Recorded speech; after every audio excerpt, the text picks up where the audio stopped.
In the hushed corridors of wartime intelligence, certain files were never meant to see daylight. Buried beneath layers of secrecy, sealed in locked vaults, and stamped with the heavy ink of top secret, these records carried stories too dark for public eyes. Stories not of battlefield glory, but of abandonment, betrayal, and experiments that blurred the line between defense and atrocity. Within Allied and Axis archives alike, fragments of missing convoys, vanished divisions, sealed tunnels, and forbidden experiments whisper of truths that could shake the fragile narrative of victory. The war that was meant to end tyranny was also a war of deception, hidden agendas, and decisions made in smoke-filled war rooms that condemned thousands in silence. Some documents survive only as torn pages, others as faint carbon copies of intercepted signals, their cryptic codenames hinting at operations disavowed by governments for generations. Even the cold typewritten lines bearing the hallmarks of Admiralty or NKVD clerks radiate unease, as though the act of committing them to paper risked summoning consequences too dangerous to contain. What happened to the convoy ordered into certain destruction? Why did entire Soviet divisions vanish without leaving a battlefield trace? What was entombed beneath the ruins of Breslau as the Reich fell? And why did Britain conduct biological tests in the shadows, risking civilian lives long after the war had ended? These are not rumors or speculation, but the fragmented evidence of suppressed truths, buried beneath the rubble of history, waiting to be exhumed like skeletons from a forgotten grave. Chapter 1. The Disappearance of Convoy. PQ-17. On the frozen edge of the Arctic Circle, the sea does not forgive mistakes. The year was 1942, and the Soviet Union was bleeding under the relentless push of Operation Barbarossa. Tanks and aircraft, fuel and munitions, all were desperately needed to hold the line against the Wehrmacht's advance. Into this crucible sailed Convoy PQ-17, 35 merchant ships escorted by destroyers, corvettes, and anti-aircraft cruisers, bound for Murmansk through some of the most dangerous waters of the Second World War.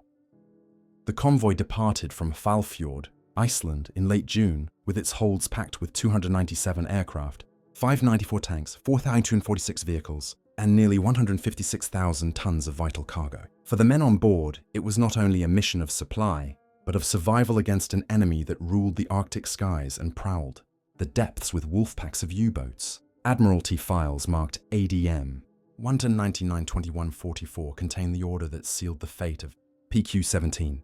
On July 4, 1942, after days of constant shadowing by Luftwaffe reconnaissance aircraft, the First Sea Lord, Admiral Sir Dudley Pound, issued the infamous command, "Convoy is to scatter." The reasoning, officially, was the sighting of the German battleship Tirpitz, leaving its Norwegian fjord base. For Allied crews, the order was bewildering. Merchantmen left to sail alone across hostile seas, stripped of their escort protection, each vessel a solitary target for the enemy. Survivors later described it as a death sentence delivered in code. Within hours of the order, radio intercepts crackled with reports of Stuka dive bombers sweeping in, their sirens screaming as bombs tore apart the ships. U-boats, waiting beneath the ice-cold swells, surfaced to finish what the Luftwaffe had begun. The convoy's destruction was not merely a military disaster, but a political earthquake. Stalin, enraged by the loss of men and material, accused the British of deliberate betrayal. In the Kremlin's surviving transcripts, marked by Stalin's heavy pencil strokes, there are repeated questions. Why was the convoy abandoned? Why was the Royal Navy's home fleet not ordered to engage? And above all, was this sacrifice intentional? For decades, historians repeated the official line, that British intelligence, fearing the Tirpitz, had acted on incomplete information. But fragments of decrypted Enigma traffic tell another story. The Tirpitz never left its anchorage. Its presence had been exaggerated, perhaps manipulated through a deliberate misinterpretation of signals. What emerges is a chilling possibility. PQ-17 was not merely a victim of German power, but of Allied strategy, sacrificed to conceal the fragile secret of Bletchley Park's code-breaking successes. Among the survivors' testimonies, preserved in Imperial War Museum archives, the horror of those days is palpable. Men clung to lifeboats as machine gun fire raked the waves. Oil and flames turned the Arctic night into an inferno, while the cold gnawed at flesh and bone, dragging sailors into a slow death of hypothermia. We watched them go down one by one, recalled able seaman Harold Sherwood, his voice breaking decades later. The sea was full of cries and then silence. Of the 35 ships that departed Iceland, only 11 limped into Murmansk. The rest lay beneath the ice, their cargo and crews lost to history. Soviet NKVD files, declassified after the Cold War, add another layer of intrigue. According to one dossier labeled PQ-17 Maskirovka, Stalin believed the British had sacrificed the convoy to pressure Moscow in negotiations for a second front. The Western Allies were delaying the invasion of France, and by letting PQ-17 perish, Britain could remind Stalin of his dependence on Western supply, even while minimizing the risk of exposing ultra-intelligence. If true, it would mean the men of PQ-17 were not casualties of miscalculation, but pawns in a geopolitical chess game. The haunting silence of the Arctic remains the only witness. The sea floor, littered with rusting hulls, frozen cargo, and the bones of sailors, holds the remnants of a decision made far from the icy winds of the Barents, a decision sealed in classified files, justified in diplomatic cables, and hidden from public view for generations. The official explanation remains unchanged: poor intelligence, unfortunate timing, inevitable tragedy.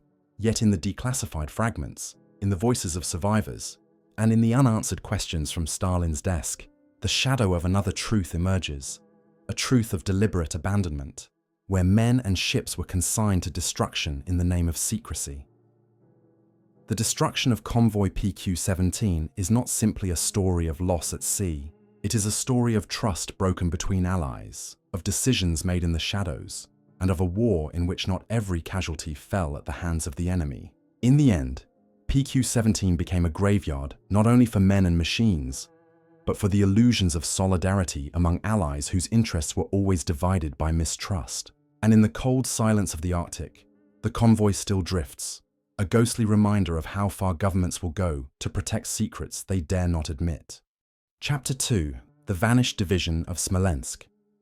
In the late summer of 1941, as the German Wehrmacht pushed deeper into Soviet territory, entire cities were reduced to ash and entire armies ground down in encirclements. Among the countless units swallowed by the Eastern Front, one division simply ceased to exist without explanation: the 229th Rifle Division of the Red Army.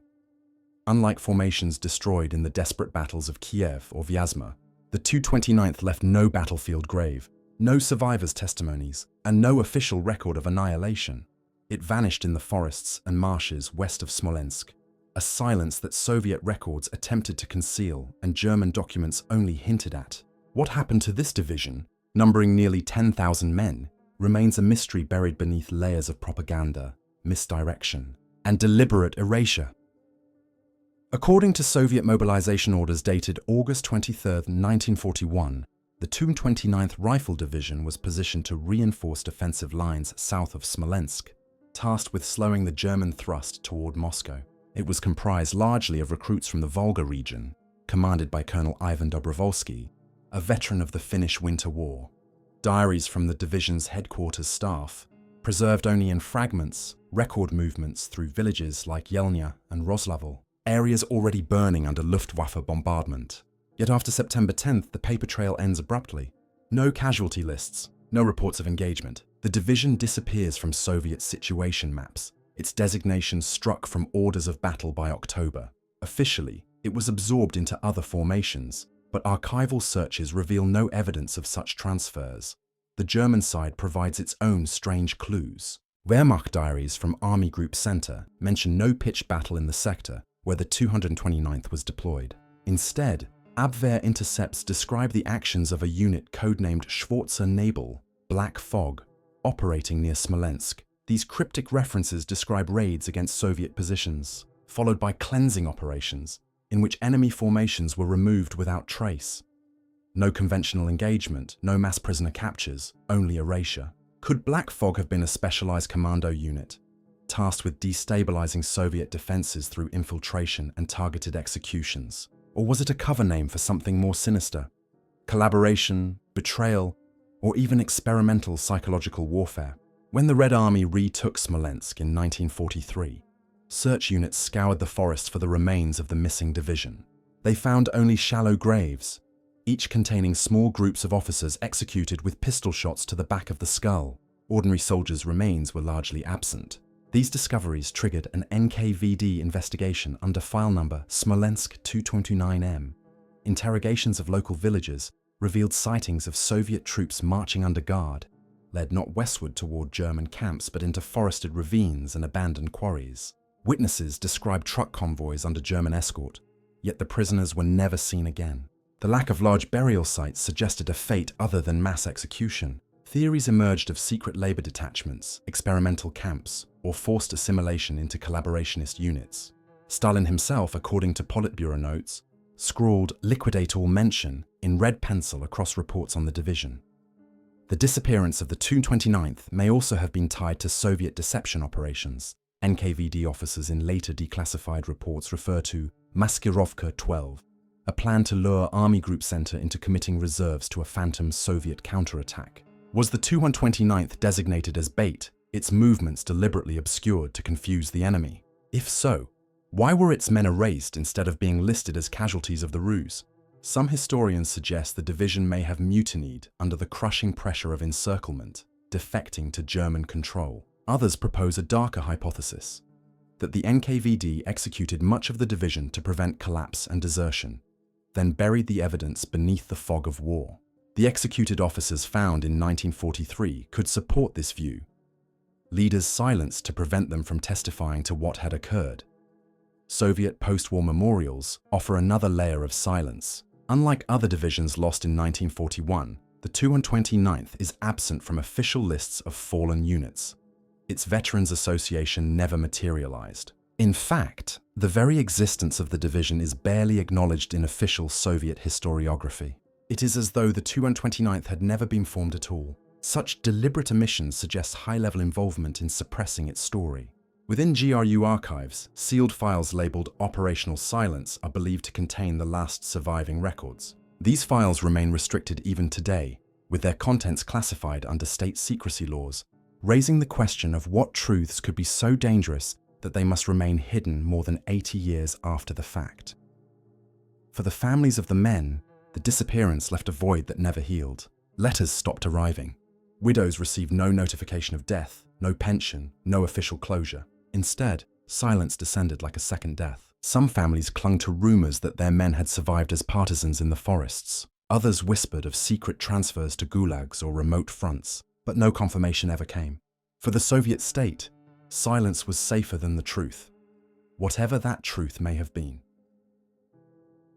The story of the 229th Rifle Division is a reminder that not all losses of the Second World War can be explained by bullets and shells. Some vanish into the black holes of bureaucracy, deception, and deliberate erasure. Whether destroyed by a German commando unit, sacrificed in a deception plan, or liquidated by their own command, the men of the 229th were swallowed by a darkness from which no trace returned. In the smouldering ruins of Smolensk, the forests still conceal their fate, and the classified files of Moscow keep the final answers locked away. What remains is only absence, an entire division erased not by battle, but by design. Chapter 3. Operation Cauldron's Forgotten Test Subjects. The Second World War had officially ended in 1945, yet its shadows stretched far into the 1950s, feeding a Cold War where scientific ambition crossed moral boundaries with chilling ease. One of the darkest legacies of this hidden war was Operation Cauldron, a program conducted in 1952 under the authority of the United Kingdom's Chemical and Biological Defence Establishment at Porton Down. On paper, these were defensive trials, experiments to safeguard Britain against the threat of Soviet biological warfare. In practice, the experiments were a continuation of methods seized from Nazi laboratories under Operation Paperclip, a merging of Axis atrocity science with Western pragmatism. The official records, only partially declassified decades later, reveal chilling details of live plague and anthrax trials conducted not in sealed facilities, but on the open waters off the Isle of Lewis in Scotland. The story begins in the shadow of Porton Down, the secretive complex established in 1916 to study chemical weapons. During the Second World War, the site had expanded its scope to include bacteriological warfare, fueled by intelligence that Germany and Japan had both pursued plague-based weapons. As the Cold War took hold, British officials, guided by the Chiefs of Staff Committee, authorized field trials to test how biological agents dispersed in real conditions. In 1952, these trials took the form of Operation Cauldron.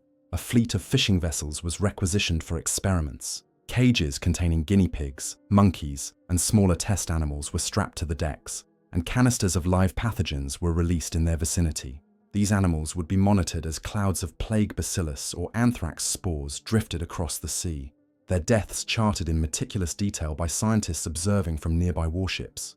Declassified cabinet papers, labeled COS 52-148, describe a chilling incident on September 6, 1952. A civilian trawler, the Corella, entered the test zone unaware of the danger. At that moment, clouds of biological agents had already been released. Instead of halting the trial, officials allowed it to proceed. The Corella's crew, their nets heavy with fish, sailed through the contaminated area as MI5 agents tracked their movements in silence. According to surviving reports, the Prime Minister, Winston Churchill, was immediately briefed. Rather than warn the fishermen, the decision was made to secretly monitor them for signs of plague. For weeks afterward, surveillance teams followed the trawler, recording the health of its crew. None were ever informed of their exposure.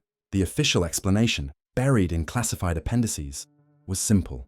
Disclosure would compromise national security. To this day, none of the Corella's men were ever told that they had sailed through a cloud of engineered death. Operation Cauldron ran from June until September of 1952. In that time, at least 300 animals were deliberately exposed to lethal pathogens. Surviving laboratory notes describe monkeys collapsing in cages, gasping for air as lungs filled with fluid. Guinea pigs convulsed in silence until death stilled their bodies. Each death was charted with clinical detachment, time to symptom onset, progression of fever, duration until organ failure. For the scientists involved, these were data points, part of a larger war game that imagined Soviet bombers releasing plague over London or Liverpool. Yet outside the barbed wire and sealed files, these trials were indistinguishable from the horrors conducted in Japanese Unit 731 or the hidden chambers of Dachau. The moral line blurred further when local civilians became unintended participants.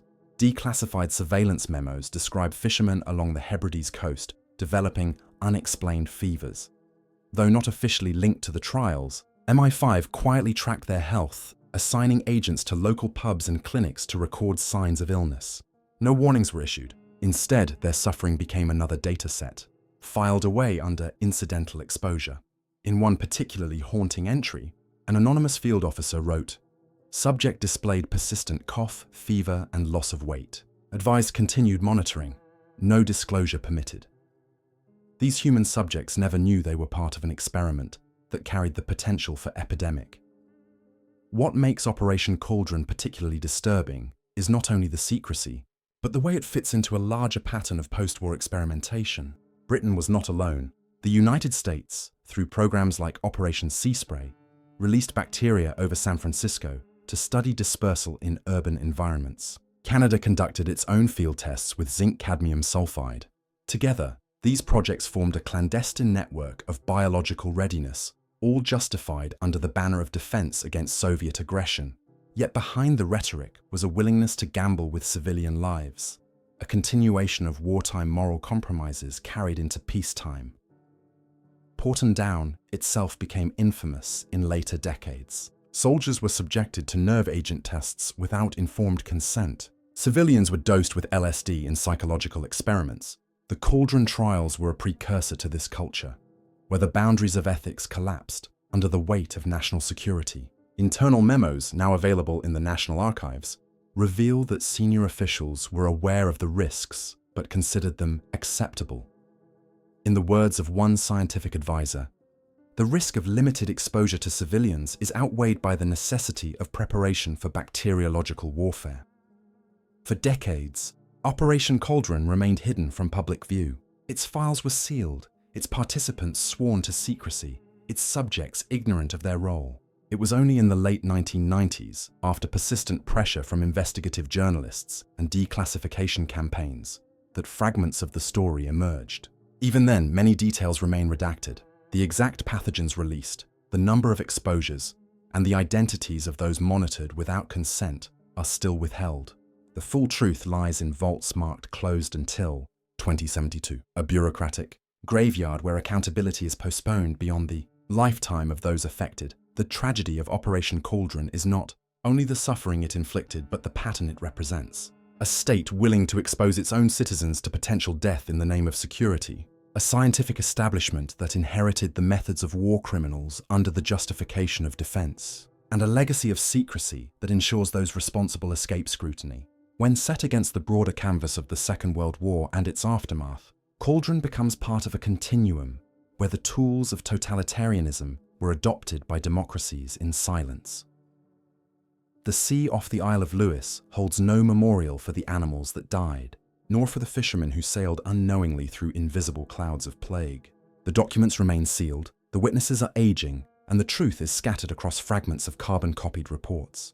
What remains is a chilling echo that in the aftermath of global war, even nations that prided themselves on freedom chose to conduct their own forbidden experiments. The story of Operation Cauldron is a reminder that victory in 1945 did not end the moral compromises of wartime science. Instead, it opened a new chapter, one written in secrecy, silence, and the calculated sacrifice of those who never consented to be part of the experiment.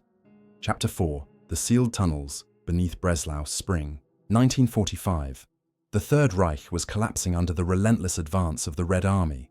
Cities once proclaimed as fortresses were falling one by one. Yet in Breslau, today Wrocław, Poland, the Nazi regime enacted one of its final acts of secrecy and desperation. Declared a Festung, or fortress city, Breslau was ordered by Hitler to resist at all costs. Its defenders, commanded by Gauleiter Karl Hanke and supported by Waffen-SS units, held out until May 6, 1945, 3 days before Germany's surrender.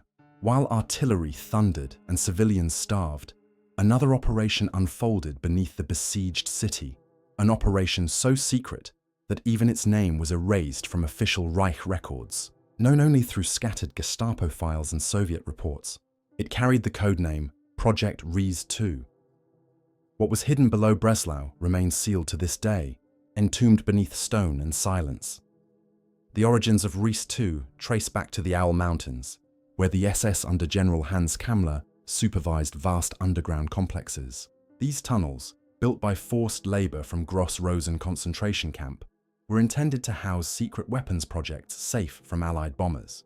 But as Breslau came under siege in February 1945, fragments of intelligence suggest Kammler ordered similar construction beneath the city itself.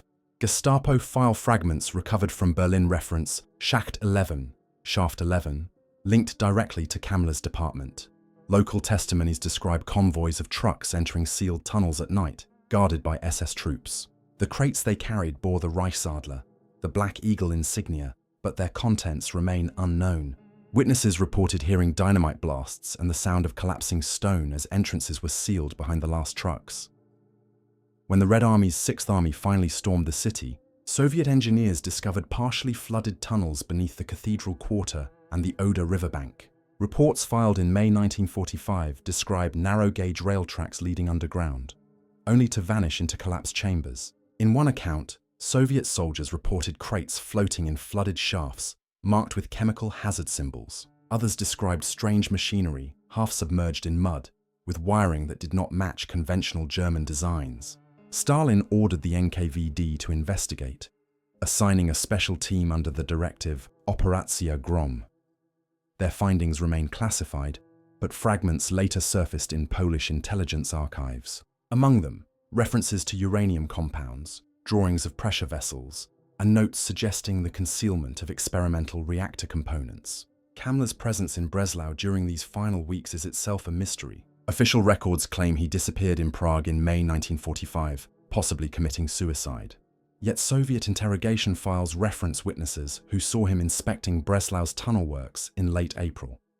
If true, Kammler may have overseen the burial of some of the Reich's most advanced research. Whether these projects were nuclear, chemical, or something else entirely remains unknown. What is certain is that hundreds of forced laborers who dug the tunnels never returned. Local survivors recall columns of emaciated prisoners marched underground, their fate sealed with the tunnels themselves. The SS destroyed records of their numbers, erasing evidence of the human cost. Attempts to penetrate the tunnels after the war proved deadly. In 1946, a Soviet engineering unit attempted excavation near Ostrov-Tumsky. The tunnel collapsed suddenly, killing 17 men. A month later, a second collapse drowned 3 divers sent into a flooded shaft. Moscow immediately ordered all work halted. Officially, the danger was instability. Unofficially, rumors circulated of toxic contamination. In 1960, Polish security services attempted their own survey. Their classified report, now partially declassified, describes Geiger counter readings spiking near sealed entrances. Excavation was again abandoned. Local archives list the tunnels as zamknięte ze względów bezpieczeństwa, closed for reasons of safety. Yet in whispers, veterans and residents spoke of something darker buried within. Legends grew in the post-war years. Some claimed the tunnels contained looted art, including the missing amber room from Königsberg. Others insisted nuclear research equipment was entombed to prevent its capture. Still others whispered of experimental aircraft or V-weapons concealed in underground hangars. Treasure hunters in the 1980s, armed with rudimentary equipment, attempted their own excavations. Several vanished, their bodies never recovered. Local police sealed entrances once more, warning of the risk of collapse. Yet the myths persisted. In 2015, rumors of a Nazi gold train hidden in Lower Silesia reignited interest, though official excavations found nothing. Still, the sealed tunnels beneath Breslau remain unexplored, their true contents untouched since 1945. What makes the mystery enduring is the convergence of fragmentary evidence. Gestapo files referencing Schacht 11, Soviet reports of uranium traces, survivor testimonies of night convoys, the disappearance of forced laborers. Each piece suggests something extraordinary was entombed beneath Breslau. Yet without access, the truth remains speculation. Were these tunnels simply part of Kamler's obsession with underground fortresses? Or were they repositories for weapons research so advanced that even the Soviets hesitated to unearth it? The secrecy surrounding Soviet files locked away in Moscow suggests the latter. Whatever was found, or suspected, was deemed too dangerous for disclosure. Today, the tunnels rest beneath the bustling streets of modern Rostov. Shoppers, tourists, and students walk unknowingly above sealed shafts that once echoed with forced labor and SS convoys. Beneath the city's cathedrals and bridges lie chambers flooded, collapsed, or deliberately destroyed. Their entrances are bricked, their maps erased, their workers forgotten. And yet the silence is deafening, for in every war some truths are buried not only by rubble but by deliberate design. The sealed tunnels of Breslau stand as a monument to this principle. A reminder that beneath the ruins of victory, shadows remain, waiting in silence, guarded by stone and secrecy. The war may have ended in May 1945, but in Breslau one part of it was buried alive, never meant to be unearthed. In the dark corridors of history, silence often hides more than noise. The vanished Soviet division, the convoy left to die in Arctic waters, the secret trials of plague drifting over fishermen, and the tunnels sealed beneath a dying Reich. These stories are not disconnected. They are fragments of a larger truth. That war is not only fought with guns and bombs, but with secrets buried in files marked for eyes only. What was written in those documents was never meant for the public. Yet fragments survive, in testimonies whispered decades later, in files declassified with half the pages missing, in margins where Stalin's red pencil scrawled, "Erase all mention." These fragments suggest a world where lives were sacrificed not only to the enemy, but to political calculation, deception, and experiments hidden beneath the veil of necessity. They suggest that the victories we celebrate were paved over graves that never received names, and they raise questions that remain unanswered. What did Kamler hide beneath Breslau? And why were Soviet engineers ordered to withdraw? Why did British intelligence abandon PQ-17, knowing its men would perish? What became of the 229th Rifle Division, erased not by enemy fire but by silence? And what pathogens drifted across Scottish seas, testing civilians like unknowing soldiers in a secret war? History has chosen to forget, but the files, when pried open, whisper of shadows still lingering. And the deeper we look, the more we must ask. What else lies buried in sealed archives, waiting for the day silence is no longer possible?